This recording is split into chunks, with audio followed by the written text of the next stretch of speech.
Hello. Oh, God. That didn't start out great. Hello, chat.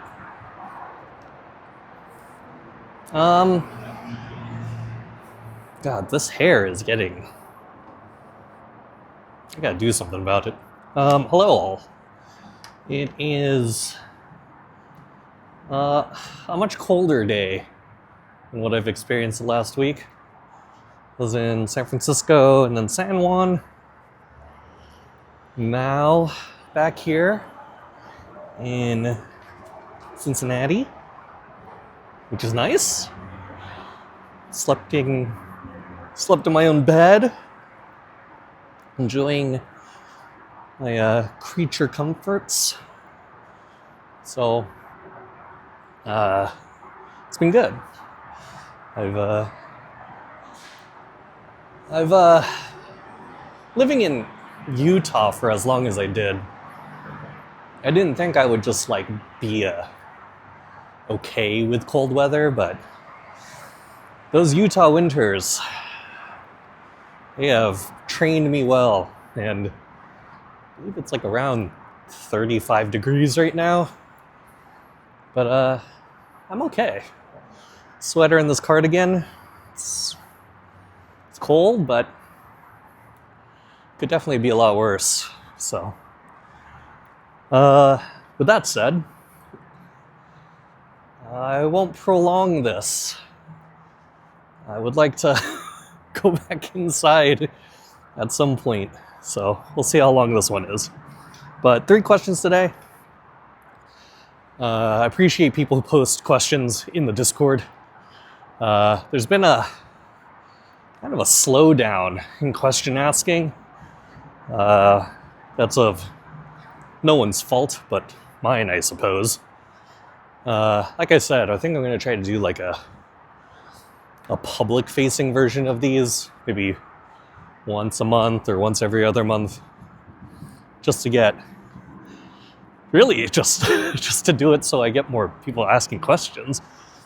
But it seems like there might be a larger appetite across YouTube people, so I'll do that, perhaps. But anyway, for now, just notifications and stuff in the Discord. Please post questions over there. And I haven't heard anyone talk about moving this over to Spotify. We do have the Spotify channel, but I haven't uploaded to it in months, and no one has said anything. So, anyway. Okay, chat. First question. Someone asked about part-time jobs in baseball. Do they exist? And specifically they asked, are there any 10-hour-a-week jobs? So, first answer is actually pretty easy. So there are actually part-time jobs in baseball, but it wouldn't be in the way that you would think they're part-time jobs.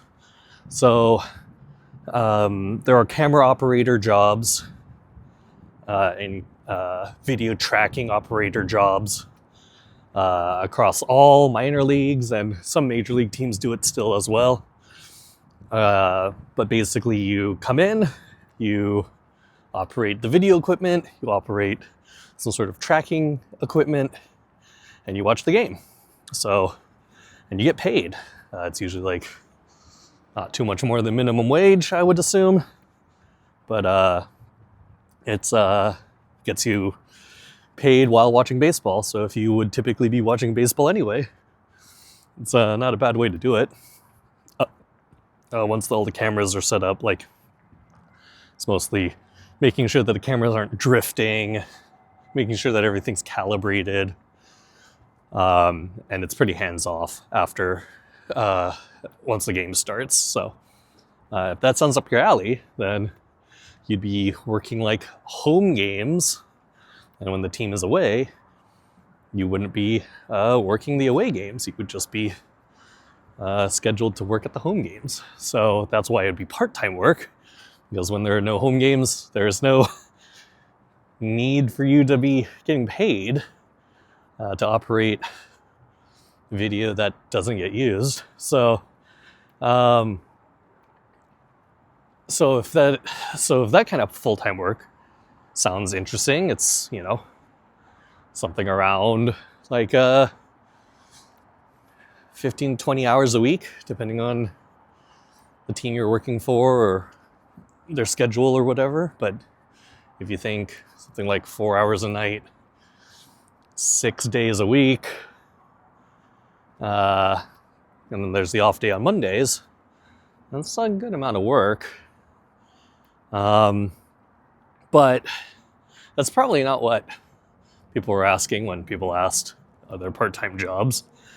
Most people are thinking like, hey, is there a job where I could come in, 4 hours a day, or maybe like 3 days out of the week, and like contribute to something? And that, I would say, doesn't exist.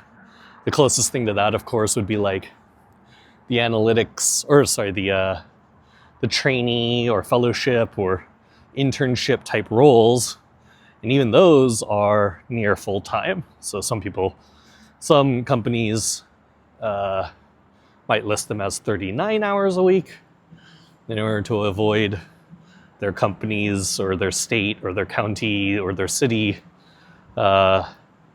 rules around full-time employees. Some are just a straight up 40 hours a week plus overtime, and it's very clearly stated. So I would say that's the closest. From there, like, the step down in terms of hours really steps down to like working game days only.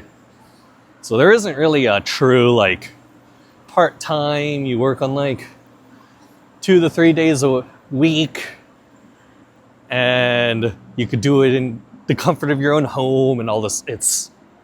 There's just nothing like that. Now, there is a kind of a backdoor to these types of roles, and that would be working as a contractor. So, if you are a contractor or you're contracted to work a single project, and that project is clearly like stated by the organization, usually they'll pay you, not a ton of money, but let's say several, I can't even put a number on it, but it's a good amount of cash for what would ultimately be part-time work. Hold on, I have to avoid, they're doing like, I don't know what this is, like cleaning glass or something. Go back into the stadium. It would work out to be like part-time work, depending on how long your contract is. And then your delivery date is just whenever it's due, right? So I do it by project here at the Reds. I don't have any like ongoing retainers for hourly work. So typically there's a project. I'll contact a contractor who is someone I know, and they usually have an existing contract or have had contracts with the Reds. And then I ask them, hey, do you have time for this? This project would be X amount of hours. I think that comes out to this kind of rate. We'll round up a little, and here's kind of what it would look like for the half year or the year, or however long the contract project timeline is. And most of the people I contact, they're like, wow, that sounds awesome. So there are ways, but typically these contractor roles, they tend to be reserved for like people who have like a particular thing they offer, role or function that they do, and that's very valuable to a team. They think like that perspective or that tool or that reporting analysis or whatever is very valuable. And so they hire a contractor, and then they ultimately just keep them on retainer for like indefinitely. So there's a lot of interesting people who work in the public space. And when you ask them, if they'd be interested in contracting, they're like, oh, I already have a contract. It's with this team. And I'm like, oh, okay. The end. So a lot of people out there who find this contract kind of work, they largely, a lot of them are very public facing. So if you are interested in contract work as like a way to circumvent having like an hourly or part-time position but still make hourly or part-time money remotely doing some sort of sports analytics work, and you might want to think about increasing your profile and visibility on the internet, because that is like a big path towards people knocking on your door as a contractor. So okay, so that's that one. Next question. So I should probably go to the third question on this list, but I'll go to the second question. I think this one will be short. Second question. Someone asked, on stream, I was alluding to like how I kind of got sucked into like the,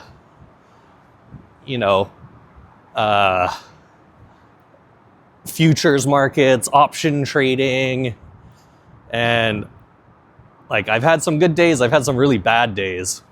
Right now I'm like in a 2-week bad streak right now. But it's been fun. And like learning something new is cool. But it's inspired some people in chat to ask about more of that stuff. So someone asked, like, are there advantages if you're just like a retail trader or someone who's just like, picking up relatively conservative stocks? Like, is that enough of an ROI? Or like, is the only way to make money on the market if you have either some sort of algorithm type trading, some sort of like expert domain knowledge, or if you're doing something more nefarious? And I guess my thought is like, what is success to you, Like, my dad and I were talking about this when I was at home the other week, and it was like, he was like, oh, like, you should put all your money in these like high yield savings accounts. And I was like, well, I have some money in that. He's like, oh, like, how much money do you get back? And I said, like, there's one account that's like 4.5%. It's like, oh, that's pretty good. And I was like, I guess, like, if you put $100 in, you're getting $104.50 back. Like, that's $4.50 that you didn't have before. And so the thought of it, like, when people talk about like, oh, if I had X amount of money, then I could just live off the interest. Well, these are the kinds of accounts that you could so-called live off the interest, right? These kind of high yield savings accounts that allow you to accrue more money. But sometimes there's caps on how much you could put into them. Sometimes there's caps on like how often you could withdraw from them. It's just all like bank to bank, institute to institute kind of stuff, right? So, but in my dad's mind, and honestly in my mind, like a good percentage of my money should be like relatively conservative and should be just growing and accruing money, and I just don't have to think about it, right?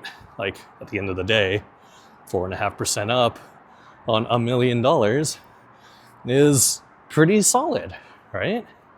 Like, you're talking about the zero enough times 4. Like, you're probably not in that living off interest realm. You're definitely like in that arena of like living off or being able to pay for mortgages or loans or whatever, right? You could definitely pay those down. So, and then like having $1 million is also another thing. So that's one side, is like, how much is enough? And if 4% doesn't sound like enough, well, Like in stuff that I've done with algorithm trading, like I'm making returns anywhere between like 10% and 200%, right? But there's also the losses. So rather than just assuming you're going to continue to make that much gain, there's a good amount of losses. Like I've lost, especially in options, like I've lost a good amount. You'll lose like thousands of dollars at times, and you just have to be okay with that so long as you know that you're going to be making more than you lose. And if that is the case, then great. But if that isn't the case, then kind of have to rethink investment strategy, right? So this is all to say, like, is there a way to get even more than all of that, right? Like, is there some consistent way to beat the market in a way that's positive? And I do think there is, but like anything, I think it just takes a lot of time. Like, there's a lot of tools out there that I think do an okay job at giving you a lot of resources, but having the mix of like how much money to do it for, how often do you have to do it to make it worth your while, how much is the education in this area worth to you. I think there's a good amount of like people out there who don't want to spend their hobby time or their free time, extracurricular time, trying to think of like how to have another job. And as a person who just retired from their second job, I can definitely confidently say putting too much effort into one thing and having like not being rewarded for it is an easy way to feel really shitty. So I tend to lean towards the side of like, if I don't have to worry about my money at all and I have like a handful of like fun dollars, cool. But short of that, I don't know how like invested I'm going to be into like doing more than what I'm currently doing. So maybe that makes me boring, but I personally see your average gains, your S&P 500 type gains as good. You know, like this year making 11% of your money is better than my high interest, savings accounts. So sometimes it's just as easy as dumping a bunch of money into these safe things. So, all right, last question. This is actually, all these questions kind of link to the same things, which is nice, at least in my head. Last one, really interesting question. In the public space, are there tools or models or advanced stats that are bad? And this was inspired by a tweet someone saw where they were looking at Baseball Trade Value, which is a website where you can input any trade and it would tell you whether or not the model that they have would accept the trade or not. Now, you might be thinking like, well, what's the criteria of a good trade or a bad trade, etc.? And Baseball Trade Values actually does a pretty good job at going into detail what goes into their model, which includes like prospect value and how much value over their contract value are they providing in terms of wins and length of the contract and all of this stuff. So like for all the public info that's out there, and of course all the historical info that they're basing this stuff off of, they actually do an okay job. Like I would say they probably have like, call it 60% of the info that teams would have to make a decision, right? And like 60% is pretty solid, right? Like, it's like that's better than having, pocket aces at Texas Hold'em. But it's what you do with the other 40% that's important, right? And the other 40% is stuff that the public wouldn't know about, right? Injury history,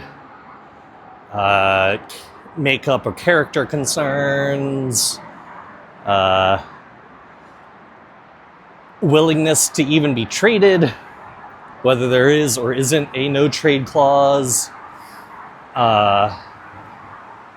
outside factors of a trade, like hypothetically someone wants to be traded or someone's going to be traded, but their family and their livelihood is based around a specific area or geography of the United States. So they would prefer to be traded, even at a discount, to a team that's closer to home than perhaps something that might accrue them more value, but is further away from home. So you have all of these considerations too, that obviously players and agents and teams are more aware of, or completely aware of, than the public knows. So on one side, it's like, how complete of a picture do any of these public tools give you? And I would say, for at least in terms of trade value related stuff, you probably get just a little over half, because the other half is so dependent on literal negotiation. And for all the trades that go through, there are literally like 10 times the amount of trades that don't go through. Like, there are a lot of trades that go all the way to the finish line and they just get X'd for zillions of reasons. Everything from the very real, like, oh, the medical history or the medical reports currently suggest this wouldn't be, or this would be a very injured player, all the way to like the inane or draconian, where things just truly out of your control are things that nix the deal, So you have a lot of, the birds are making noises. The birds are nesting here? It's like too cold for, these birds might just be used to it. Anyway, sorry, distracted by bird noises. So I don't necessarily think that tools are bad. Now, on the other side of it, particularly these analytics tools, like this trade value thing, there was like the value of two players and how they were equal. One being like Aaron Judge and the other one, I don't remember who it was. I think it was Cam Smith. But their value was equal. Therefore, the model itself accepted the trade. Now, you might think like, well, that would be impossible, right? Like, this team would never trade for Aaron Judge, or the other way around. New York Yankees would never trade Aaron Judge.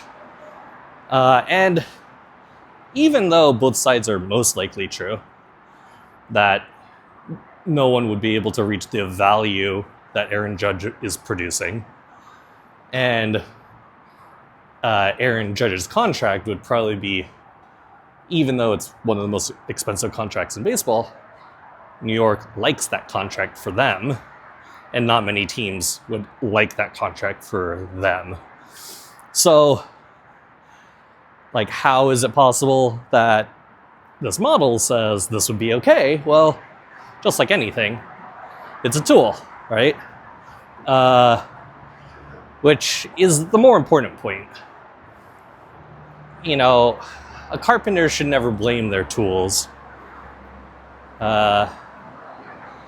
Figuratively and literally, right?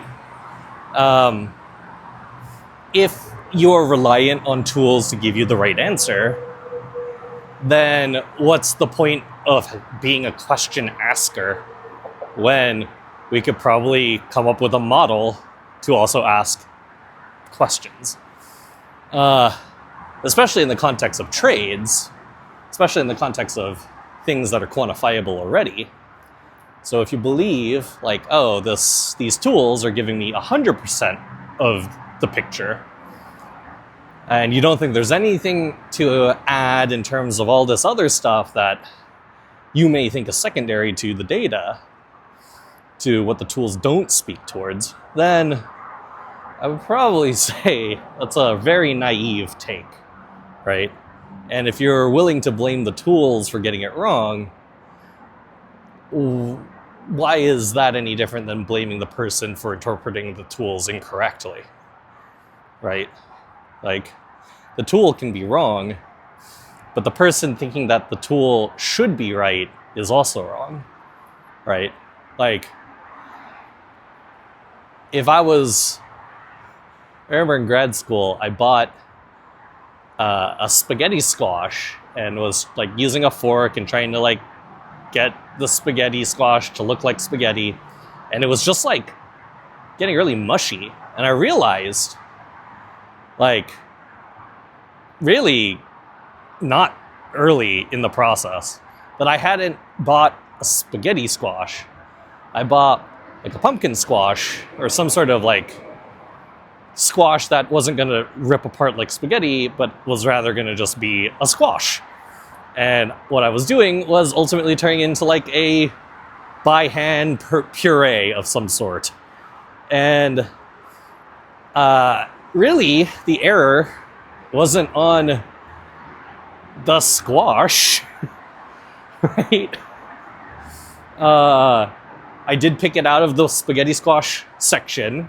It just ended up being a squash that was not appropriately placed in the supermarket. But on top of that, like, I shouldn't be blaming the supermarket or, you know, the branding or all this other stuff. I shouldn't put a ton of blame there, because I should have just been a more informed consumer. And even though it was the wrong squash, I did end up eating it, and it was good. I remember this very vividly because I was taking pictures of the process of me doing spaghetti squash stuff, and I realized, like, oh shit, I just tweeted out all these pictures, and this isn't going to come out as spaghetti squash. So, anyway, I think of that when I think of things like, should people, like, how far do people go when it comes to like interpreting what was presented as information that's supposed to be correct? And at the end of the day, even the most correct info is still that, right? It is just info. The person who has to make decisions off of the information, the people making decisions off the information, are usually operating with even more information beyond the tools. So, sort of like the, I remember this one time. I asked a coach.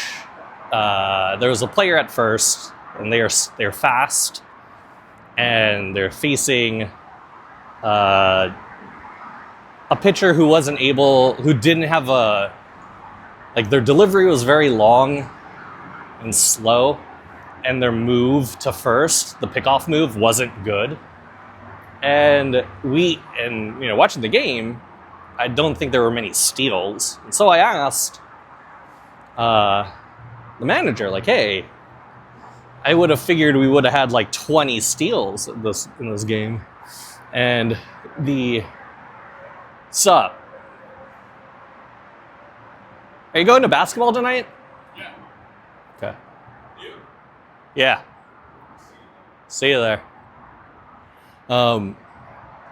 So I thought it's possible that maybe I thought it might be possible that, you know, we could have had these opportunities and generated way more runs. We won the game, but we could have like very much won the game. And the manager was like, oh, well, like, we knew we could have done that, But we're working on developing these players in this way, and we're working on some situation stuff, and stealing bases wasn't something that we wanted the players to focus on. We wanted them to have like this one focus for this one game, even though the matchup presented itself in this way. And I looked through the history of games, and it was true. Like those days, there are days that are just very specific for this team. And this was a while ago. But there's very specific days for this team, and they had a regiment of like, these days we're looking for this, these days we're doing this. And then they go back and review the video and develop, right? They're using that in-game time to help be more precise in development for certain players. And so that obviously detracts from some of the aspects of the game that they want to control. But over time, it makes the players just better players. So even though you might think these tools, like they have these answers, and it might be more information than you have, the best users of any information are the ones who can add even better layers of interpretation on top of the tools. I remember my dad would work with like all these like, I don't think he ever bought new power tools, but he's a career carpenter, construction guy, and I think he always had like these hand-me-down tools, you know, of people who bought stuff and like they're getting rid of their old stuff. He just like would have all these construction tools, and he's had some of these saws and, you know, tables and horses for like literally decades at this point. But he's never complained about the tools that he's using, and to that extent, I've never seen him buy tools. And he's done everything from like marble work to electrical engineering stuff to putting up just, you know, your random walls, drywall studs, roof stuff, plumbing. I mean, literally every single thing you could remodel, he's able to do. And there was never an issue of like whether it was the tools. It was always just like time, you know, and whether he had it. So sometimes the answer is not whether there are bad tools, but it's whether you have enough time to use the tools. And if you have enough time to put in random names into a trade acceptor, trade model analyzer thing, then that might be enough for you. But for those who are putting in way more time, I wouldn't say the tools are bad. I would say the people who are invested in using these tools, there are going to be people who are even more invested, and they're going to be able to interpret the tools in different ways. So yeah, my bottom line would be, I don't think there are bad tools, but rather bad interpretations of the outputs of the tools. Now, that's not 100%. There are definitely bad models, and there are definitely bad ways to visualize things. There are definitely bad like user interfaces or user experiences. There's a ton of bad things. Like, I love everything Fangraphs is doing, and I'm always a pro Fangraphs user, but if you are using the free version of the site on your phone, you have about like 10 seconds before you're bombarded with enough pop-ups to make you not want to use Fangraphs, right? Like, that experience is very difficult, and I understand, because Fangraphs is, I think, a zero profit or a negative value company year over year, because it offers their entire site for free, and it does all these offerings that are completely free, and there aren't enough people who are subscribing to their paid service, which gives you all sorts of different functionality. So I get it. Like, sometimes tools can be bad simply because the experience of using the tool is bad. But does that make the underlying info bad? And I think everyone would agree, especially those listening to this, that Fangraphs is not just good, but it's probably influenced an entire several generations of people who are working currently for baseball teams. And that includes coaches and players. So I wouldn't think of calling Fangraphs bad by any means, but in terms of like the user experience, that could be bad if you're on the free version of Fangraphs. Likewise, I wouldn't consider some of these tools that are model based or report generating bad, but people's interpretations or use cases for them might be dangerous, and that can make them bad. So, okay, that's enough yapping for me today, chat. I feel like I've done an impromptu ice bath, which honestly, refreshing. My face feels very tightened up. My ears feel like they might shatter if someone touches them. So I'm gonna go back in. Actually, I'm gonna go home now because I want to beat the traffic and eat dinner before I go to this basketball game. So, all right, chat, I'm gonna go. I'll see y'all probably sometime soon. Bye.